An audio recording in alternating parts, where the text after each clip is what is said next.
नमस्कार। आप देख रहे हैं भव्यश्री न्यूज और मैं हूं आपके साथ आदित्य। केबीसी के मंच के अगर 10 दिसंबर की बात करें तो आप 10 दिसंबर को जो है अन्नू चौहान को हॉट सीट पर बैठे हुए देखे होंगे। जैसा कि देखिए हम स्क्रीन पे उनका इमेज दिखा रहे हैं। ये चंडीगढ़ पंजाब की रहने वाली है और इनके बारे में हम आपको बता दें कि पेशे से ये एक वकील है। चलिए इनके गेम के बारे में हम आपको बता देते हैं कि आखिर अन्नू चौहान केबीसी के मंच से जीती कितना है। लेकिन उससे पहले आप केबीसी के मंच पे काफ़ी सारे प्रतिभागी को पार्टिसिपेट करते हुए देखे होंगे। उसमें काफ़ी सारे ऐसे प्रतिभागी होते हैं जो काफ़ी सोच समझकर वहाँ पे खेलते हैं। अपने कहाँ पे लाइफ लाइन का इस्तेमाल करना है, किस लाइफ लाइन का इस्तेमाल करना है, हर चीज़ वो सोच समझकर वहाँ पे खेलते हैं। लेकिन कई जगह ऐसा होता है कि बड़े से बड़े टैलेंटेड वहाँ पे प्रतिभागी भी जो है वहाँ पे फंस जाते हैं। फंस इसलिए जाते हैं कि जैसा कि आप जानते हैं कि केबीसी के मंच पे 4 लाइफ लाइन दिया जाता है। कुछ ऐसे भी प्रतिभागी को आप केबीसी के मंच पर देखे होंगे जो कि करोड़ रुपया जीतने के बावजूद भी उनका लाइफ लाइन वहाँ पे बचा हुआ रह जाता है और केबीसी के मंच से वापस चले जाते हैं। कुछ ऐसे भी प्रतिभागी होते हैं जो या तो वहाँ पे गलत जवाब देकर नीचे गिर जाते हैं और उसके बावजूद भी लाइफ लाइन अपना बचा कर जाते हैं। लेकिन इनके बारे में हम आपको ये बता दें कि ये जरूर केबीसी के मंच से जो है करोड़ों रुपया जीत कर जाती, यानी कि कम से कम 1 करोड़ तो जरूर ही जीत कर जाती।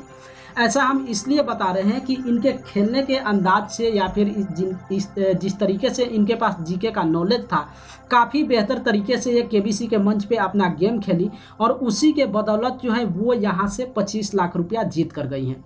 लेकिन सबसे पहले जो 12,50,000 का सवाल इनसे पूछा गया, उसी पे अपना 3 लाइफ लाइन ये बर्बाद कर दी। 3 लाइफ लाइन का मतलब 1 लाइफ लाइन तो वो पहले इस्तेमाल कर चुकी थी और बचा हुआ था 3 लाइफ लाइन, जो तीनों लाइफ लाइन 12,50,000 वाले सवाल पे ये इस्तेमाल की। इसका मतलब आप समझ सकते हैं कि अगर वहाँ पे 1 लाइफ लाइन से भी अगर वो लेकर जवाब सही देती और बाकी का 2 लाइफ लाइन का इस्तेमाल अपना आगे वाले क्वेश्चन पे करती तो वहाँ पे बिल्कुल वो 1 करोड़ के सवाल तक पहुँचती और वहाँ से आसानी से वो जीत कर जाती। लेकिन कहते हैं कि संजोग या फिर समय हर चीज़ तय किए हुए रहता है कि किसको कितना मिलने वाला है। इसलिए इनके साथ भी ऐसा ही हुआ और एक ही सवाल पे 12,50,000 पे 3 लाइफ लाइन इनका बर्बाद हुआ। और बर्बाद होने के कारण ये हुआ कि ये 12,50,000 तो जीत गई और उसके बाद अगला सवाल इनसे पूछा गया 25 लाख का। उस भी सवाल का ये सही जवाब दी और सही जवाब देने के कारण अन्नू चौहान जो है वो केबीसी के मंच से 25 लाख रुपया जीत चुकी। जैसा कि देखिए हम आपको स्क्रीन पे दिखा रहे हैं, जो उनसे 25 लाख का सवाल पूछा गया था, उस सवाल को आप स्क्रीन पे देख सकते हैं। यहाँ पे जो सवाल पूछा गया था और उसका सही जवाब कौन सा है वो भी आप स्क्रीन पे यहाँ पे देख सकते हैं। अब 25 लाख के बाद अन्नू चौहान से केबीसी पे 50 लाख का सवाल पूछा गया था, लेकिन सवाल का सही जवाब नहीं मालूम होने के कारण उन्होंने गेम को वहीं पे स्थगित कर दिया, यानी कि क्विट कर दिया।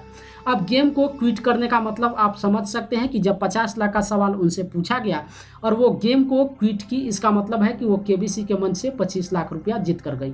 देखिए स्क्रीन पे 50 लाख का कौन सा सवाल पूछा गया था, वो सवाल आप ये स्क्रीन पे देख सकते हैं और साथ ही साथ उस सवाल का सही जवाब क्या है वो भी आप स्क्रीन पे देख सकते हैं।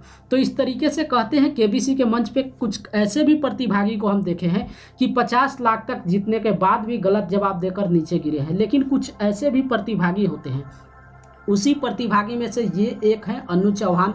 जहाँ पे इनको लगा कि नहीं हमें सही जवाब नहीं मालूम है, वहाँ पे लाइफ लाइन का इस्तेमाल की और बिल्कुल सोच समझकर केबीसी के मंच पे ये गेम को खेली और उस अनुसार भले ही एक ही क्वेश्चन पे अगर 3 भी लाइफ लाइन बर्बाद हुआ तो हुआ, लेकिन उसके बावजूद अच्छा खासा रकम जो है वो केबीसी के मंच से जीत कर गई। ऐसे भी प्रतिभागी को देखा जाता है जो 3,20,000 के अंदर ही जो है चारों लाइफ लाइन अपना बर्बाद करके जाते हैं और वहीं से नीचे गिरकर भी जाते हैं। लेकिन इनके बारे में हम आपको बताएं या फिर इनके गेम को खेलने के अंदाज के बारे में आपको बताएं तो ये काफ़ी बढ़िया तरीके से केबीसी के मंच पे अपना वहाँ पे गेम खेली और यही कारण है कि एक सवाल पे 3 लाइफ लाइन वेस्ट होने के बावजूद भी ये केबीसी के मंच से 25 लाख रुपया जीत कर गई।